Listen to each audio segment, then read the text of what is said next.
Good morning बच्चों। आज हम लोग लेसन 2 लिटरेचर में आधा इनाम, ये स्टोरी थी बच्चों, कहानी थी जिसमें आपको मैंने बताया था कि भ्रष्टाचार की असली जड़ होता है रिश्वत लेना और देना। ये कहानी उसी रिश्वत के ऊपर आधारित है। मैंने आपको बताया था कि एक राजा था, उसे भोज का बहुत शौक था। उसने आयोजन किया अपने राजकुमारी के जन्मदिन पर और उसने ऐलान किया था कि भोज के लिए एक बड़ी मछली पकड़कर लाने वाले को उसका मूल्य भी दिया जाएगा, कीमत मतलब उसकी, और उसको इनाम भी दिया जाएगा। तो एक मछुआरा था बच्चों, जो समुद्र तट पर गया और वहाँ से एक बहुत बड़ी मछली उसको मिल गई, सौभाग्य से वो लेकर आया। और दरबान ने उसे महल के अंदर जाने नहीं दिया, कहा तुम ठहरो, अभी तुम नहीं अंदर जा सकते हो। उसके बाद कल हम लोगों ने पढ़ा था बच्चों कि मछुआरे को आश्चर्य हुआ। उसने पूछा कि भाई मैं कैसे अंदर जा सकता हूँ, वो तो बताओ। तो दरबान ने एक शर्त रखी उसके ऊपर, कहा कि जो तुम्हें वहाँ पे अंदर इनाम मिलेगा उसका आधा भाग तुम मुझे दोगे। इस बात पे मछुआरे ने इस बात को स्वीकार कर लिया और दरबान ने उसे अंदर जाने दिया। अब बच्चों, जब मछुआरा मछली लेकर दरबार में पहुँचा तो राजा मछली को देखकर बहुत प्रसन्न हुआ। उसने अपने मंत्री को आदेश दिया कि मछुआरे को बहुत सारा धन इनाम में दिया जाए। आपको बताया था ना मैंने कल कि बच्चे मछुआरे ने धन लेने से क्या कर दिया था, मना कर दिया था और कहा था कि यदि राजन आप प्रसन्न हैं तो मुझे इनाम में क्या दीजिए, 100 कोड़े दीजिए, वो भी कहाँ पर, मेरी पीठ पर मारे जाएं। उस मछुआरे की इस बात को सुनकर राजा और दरबारी सभी बच्चों आश्चर्यचकित रह गए थे। उन्होंने सोचा कैसा है ये कि इनाम की बजाय सजा चाहता है, लगता है ये पागल या मूर्ख है क्या। तो उन्होंने मछुआरे को बहुत समझाया, लेकिन मछुआरा जो था वो अपनी बात पर अटल रहा। अंत में फिर क्या हुआ बच्चों, राजा ने सिपाही को आदेश दिया कि मछुआरे की पीठ पर 100 कोड़े लगाए जाएं।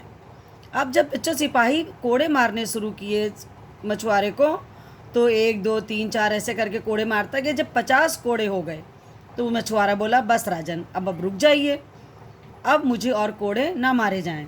तो राजा ने पूछा क्यों, तुमने तो 100 कोड़े मारने के लिए कहा था ना, अभी तो केवल 50 हुए हैं। बच्चों, हम लोगों ने यहाँ तक की कहानी पढ़ी थी। अब इसके आगे वो 50 कोड़े जो बाकी के बचे हैं उनका क्या हुआ, ये जानने के लिए हम लोग आगे कहानी पढ़ते हैं।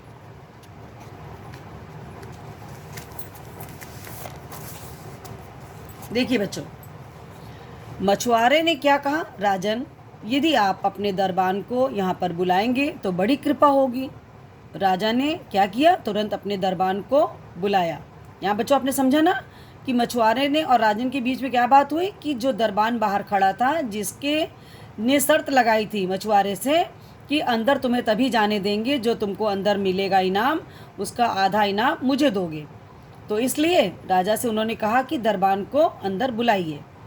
अब मछुआरा बोला बच्चों कि राजन बाकी के 50 कोड़े इस दरबान की पीठ पर लगाए जाएं। क्या किया जाए बच्चों, अब जो बाकी के 50 कोड़े बचे हैं वो मछुआरे की पीठ पर मारे जाएं।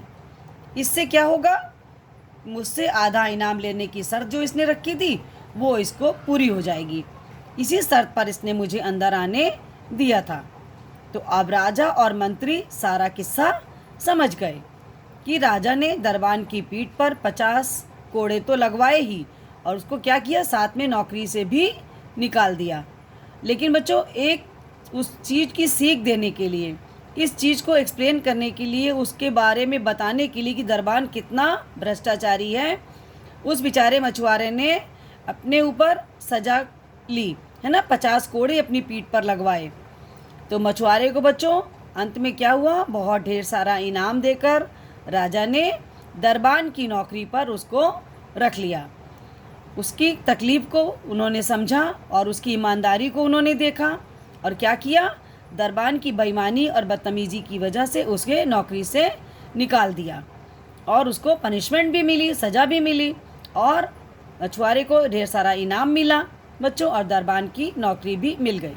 इस तरह से बच्चों आपने देखा कि आपकी इस कहानी से आपको क्या शिक्षा मिली बच्चों, कि हमें कभी भी रिश्वत नहीं लेनी चाहिए और ना किसी को देनी चाहिए।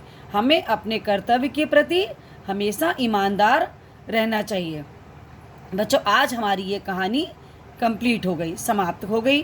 अब आज बच्चों हम लोग इसमें क्या करेंगे, शब्दार्थ हम लोग इसके कल कर चुके हैं बच्चों। आज हम लोग एक्सरसाइज गा बच्चों, इसमें देखिए पाठ के आधार पर रिक्त स्थानों की पूर्ति कीजिए। पाठ के आधार पर बच्चों रिक्त स्थानों की पूर्ति कीजिए। अभी आपने लेसन पूरा पढ़ लिया बच्चों, अब आपको पता चल गया कि इन खाली स्थान पर आपको कौन से शब्द भरने हैं। अब देखिए पहला है बच्चों, यहाँ पे आप क्या भरेंगे, से उसे एक बहुत बड़ी मछली मिल गई। किसे मछली मिली थी बच्चों, मछुआरे को। और किस वजह से मिल गई थी, उस शब्द को क्या कहते हैं, सौभाग्य। तो बच्चों यहाँ क्या भरेंगे हम लोग, सौभाग्य। अब ये पूरा वाक्य बच्चों हो गया, सौभाग्य से उसे एक बहुत बड़ी मछली मिल गई। सेकंड देखिए बच्चों, किंतु किसने धन लेने से मना कर दिया था बच्चों, मछुआरे ने। तो यहाँ क्या भरेंगे हम लोग, मछुआरे। किंतु मछुआरे ने धन लेने से मना कर दिया। तीसरा देखिए, मछुआरे की बात सुनकर राजा और अन्य दरबारी क्या रह गए थे बच्चों, आश्चर्यचकित। आश्चर्यचकित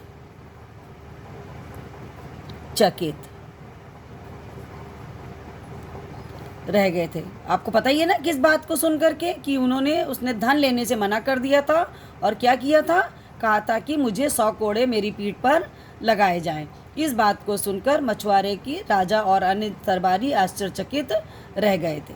अब देखिए फोर्थ है, मछुआरे ने किसको सभा में बुलवाया था बच्चों, दरबान को, जिस दरबान ने उसको अंदर आने के लिए शर्त लगाई थी। तो मछुआरे ने बच्चों दरबान को सभा में बुलवाया। बाकी के कितने कोड़े बचे थे, 50 कोड़े दरबान की पीठ पर लगाए गए। क्या लिखेंगे यहाँ पर, 50। बाकी के 50 कोड़े दरबान की पीठ पर लगाए गए। आपने देखा बच्चों, रिक्त स्थान की पूर्ति आपकी हो गई। पहले में आपने क्या भरा, सौभाग्य। दूसरे में आपने भरा है मछुआरे। तीसरा है बच्चों आश्चर्यचकित। चौथा है दरबान। पांचवा है बच्चों 50 कोड़े दरबान की पीठ पर लगाए गए। बच्चों अब आप लोग इस रिक्त स्थान को अपनी कॉपी पर लेसन 2 करेंगे शब्दार्थ के आगे, ठीक है बच्चों। और होमवर्क में आप लेसन 1 का शब्दार्थ याद करेंगे, ठीक है। यहाँ तक आपका ये कंप्लीट हो गया बच्चों। और अपनी इस कहानी को आप फिर से पढ़िएगा तो आपको बहुत अच्छी तरह से इसकी एक एक चीज़ें आपको समझ में अच्छी तरह से आ जाएंगी। धन्यवाद बच्चों। अब देखिए संस्कृत।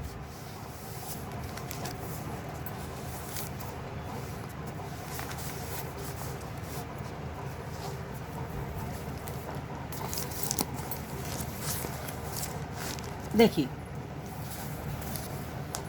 संस्कृत में बच्चों लेसन 2 दीपावली। आप यहाँ पिक्चर देख रहे हैं ना, आप यहाँ पिक्चर देख रहे हैं। यहाँ पर क्या बना है, दीपावली का त्यौहार कितनी हंसी खुशी से बच्चे मना रहे हैं। अभी तक आपने पढ़ा था कि अपने भारतवर्ष में कई उत्सव होते हैं, उसमें दीपावली एक प्रमुख त्यौहार है। ये कार्तिक मास की अमावस्या की तिथि पे मनाया जाता है। क्यों मनाया जाता है बच्चों ये, क्योंकि इस दिन रामचंद्र जी लंका के राजा रावण का वध करके अपने भाई लक्ष्मण और सीता के साथ अयोध्या वापस आए थे। उस दिन लोग बच्चों स्वागत में उनके दीपों को जलाया था। उसी दिन से दीपावली मनाई जाती है। फिर बच्चों उस दिन क्या होता है, हमने आपको कल बताया था कि अस्मिन दिसे, इस दिन लोग अपने अपने घरों को साफ करते हैं, लोग नए वस्त्र पहनते हैं बच्चों, शाम को दीपक प्रज्वलित करते हैं, जलाते हैं, और रात में लक्ष्मी की पूजा होती है।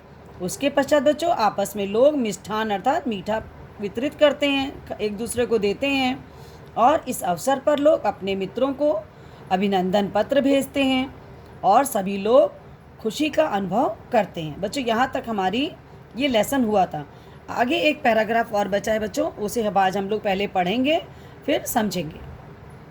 अस्मिन् महोत्सवे एकादोषा अपि दृश्यते, बहवः जना द्रुत क्रीडां क्रीडन्ति या अनर्थकरा भवति।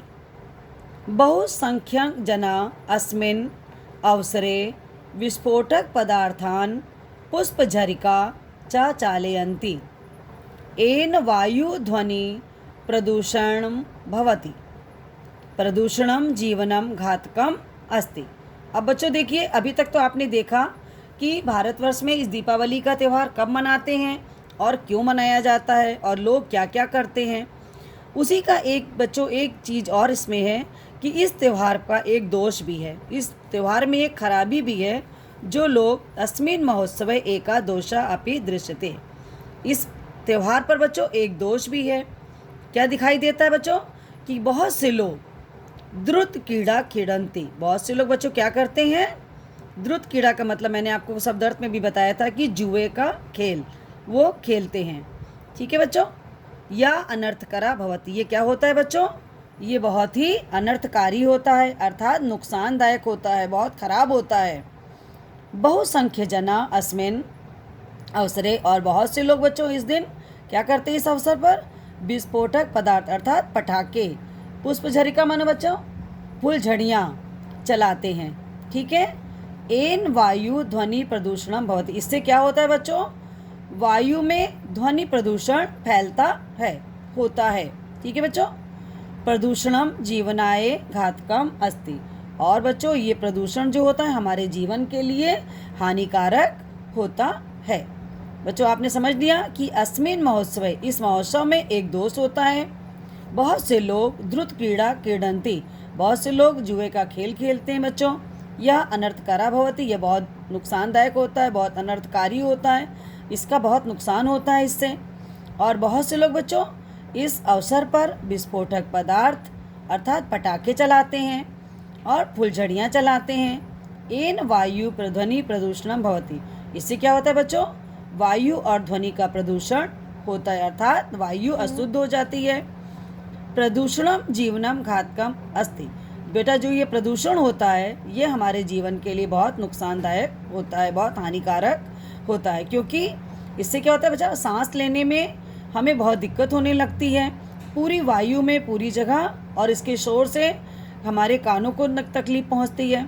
इसलिए बच्चों ये कहा गया है कि इस उत्सव पर ऐसा खेल, ऐसी चीज़ें, ऐसा काम नहीं करना चाहिए कि जिससे हमारे जीवन को नुकसान पहुँचे। ठीक है बच्चों, अब आपको ये लेसन पूरी तरह से समझ में आ गया होगा। हम लोगों ने होमवर्क में इसमें शब्दार्थ किए थे बच्चों, कुछ शब्दार्थ शेष थे, वो हैं, देखिए,